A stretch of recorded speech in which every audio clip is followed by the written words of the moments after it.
జాతీయ గుర్తింపు ఇవ్వని సన్నాసులారా, మా మేడారం ప్రాంతంలో ఓట్లెట్లు అడుగుతారు, మా ప్రజలు మీకు ఓట్లెట్లు వేస్తారని నేను అడగదలుచుకున్న ఇవాళ. అందుకే మిత్రులారా, ఇవాళ మోడీ కేడీ ఒక్కటైనరు. ప్రత్యక్షంగా కొట్లాడితే వాళ్ళకి సీట్లు రావని ఒకరికి ఒకడు సహకరించుకొని ఇవాళ బిడ్డ బెయిల్ కోసం మోడీతోని చీకటి ఒప్పందం చేసుకొని ఈరోజు రాష్ట్రంలో 5 సీట్లు మహబూబ్ నగర్, చేవెళ్ళ, మల్కాజ్గిరి, భువనగిరి, జైరాబాద్ సీట్లల్లో బీఆర్ఎస్ వాళ్ళు బీజేపీకి పని చేసేటట్టు చీకటి ఒప్పందం చేసుకున్నాడు. చంద్రశేఖరరావు బిడ్డ బెయిల్ కోసం తెలంగాణ ప్రజల్ని మోడీ కాళ్ళ దగ్గర తాకట్టు పెట్టాడు. అందుకే ఇవాళ తెలంగాణ యువకులను నేను ఆలోచన చేయమంటున్నా, తెలంగాణ ప్రజల్ని ఆలోచన చేసి తీర్పు ఇవ్వమంటున్నా. ఇవాళ తెలంగాణ ఆడబిడ్డలకు హక్కు లేవు. తెలంగాణ ఆడబిడ్డల్ని అవమానించిన చరిత్ర. ఉమ్మడి రాష్ట్రాలలో తెలుగు మాట్లాడే వాళ్ళు 42 మంది ఎంపీలు ఉంటే నరేంద్ర మోడీ ఒక్క మంత్రి పదవి ఇచ్చాడు. గా బోడి గుజరాత్లో 26 మంది ఎంపీలు ఉంటే 7 పార్లమెంట్లు ఇచ్చాడు, 7 మంత్రులు ఇచ్చాడు. ఉత్తరప్రదేశ్లో 60 మంది ఉంటే 12 మంది ఇచ్చాడు. నేను అడుగుతున్న నరేంద్ర మోడీని తెలంగాణ ప్రజల తరఫున, మా తెలుగు మాట్లాడే వాళ్ళు పార్లమెంట్లో 42 మంది ఉంటే ఏకాకిగా ఏకలింగం 1 ఇస్తావు ఎట్లా? నీ ఉత్తరప్రదేశ్కు 12 ఇస్తావు, నీ గుజరాత్కు 7 ఇస్తావు. మీ అయ్యా జాగిరా ఈ దేశం అంటే అని నేను బీజేపీ వాళ్ళని నేను అడుగుతున్నా. అందుకే ప్రజలారా, తెలంగాణ మిత్రులారా, వీళ్ళు తెలంగాణ ద్రోహులు. మన రాష్ట్ర ఏర్పాటునే ప్రశ్నించిన వాళ్ళు, మన రాష్ట్ర అభివృద్ధిని అడ్డుకుంటున్న వాళ్ళు వీళ్ళు తెలంగాణ ద్రోహులు. అందుకే వీళ్ళకి తెలంగాణలో ఒక్క ఓటు కానీ ఒక్క సీటు కానీ ఇవ్వద్దు.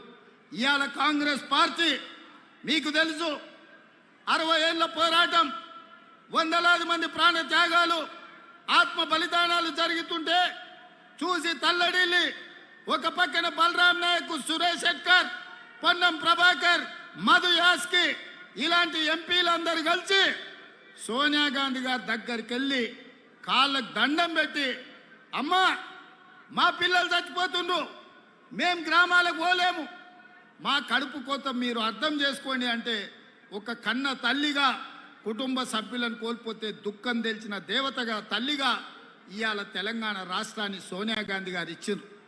తెలంగాణ రాష్ట్రం ఇచ్చినాక ఆంధ్రప్రదేశ్లో పార్టీ మనుగడ కోల్పోయింది. తెలంగాణలో దాదాపుగా పరిస్థితి అక్కడికే వచ్చుండే, కేంద్రంలో అధికారం కోల్పోయింది. కానీ సోనియా గాంధీ ఏనాడు కూడా అధికారం కోసం తెలంగాణ కాదు, ప్రజల హక్కుల కోసం, పేదల ప్రాణాల కోసం, ఆత్మ బలిదానాలు చేసుకుంటున్న యువకుల ప్రాణాల సాక్షిగా ఈ తెలంగాణ రాష్ట్రం ఇచ్చింది సోనియమ్మ.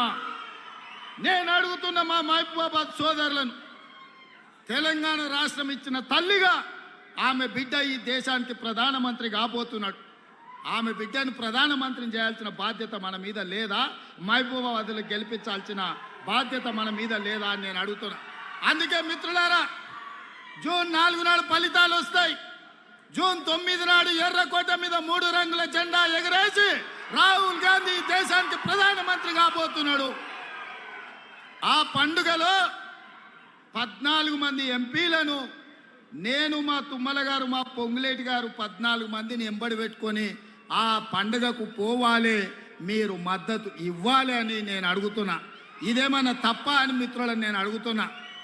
ఇది సోనియమ్మ తెలంగాణ ఇచ్చిన తల్లి. రేపు ఆమె బిడ్డ ఈ దేశానికి ప్రధానమంత్రి కాబోతున్నాడు. కన్యాకుమారి నుంచి కశ్మీర్ వరకు 150 రోజులు 4000 కిలోమీటర్లు మండు టెండల్లో, మంచు కొండల్లో దళితుల కోసం, గిరిజనుల కోసం, ఆదివాసుల కోసం, మైనారిటీల కోసం, మహిళల కోసం అకుంఠిత దీక్షతో పాదయాత్ర చేసి ప్రాణాలకు తెగించి పోరాడిండు మన రాహుల్ గాంధీ. మణిపూర్ మండిపోతుంటే మణిపూర్ నుంచి ముంబై వరకు 6700 కిలోమీటర్లు సుదీర్ఘమైన ప్రయాణం చేసి ప్రజల మధ్యలోకి వచ్చిండు. ఇంతకంటే ప్రజల కోసం కొట్లాడే నాయకుడు ఈ దేశంలో ఉన్నాడా? మరి అట్లాంటి నాయకుడికి అండగా నిలబడాల్సిన బాధ్యత 4 కోట్ల తెలంగాణ ప్రజల మీద ఉన్నదా లేదా ఆలోచన చేయండి మిత్రులారా. ఇవాళ వాళ్ళు అంటారు కాంగ్రెస్ ప్రభుత్వం గ్యారంటీలు ఇచ్చింది అమలు చేయలేదని. నేను ఆ గాడిదలను అడగదలుచుకున్న, సోయిలేని వాళ్ళను ఒక్క మాట నేను అడగదలుచుకున్నా. 10 ఏళ్ళు కేడీ ఇక్కడున్నాడు, 10 ఏళ్ళు మోడీ అక్కడున్నాడు. మోడీ రైతులకు రెండింతల ఆదాయం చేస్తా అన్నాడు. ప్రతి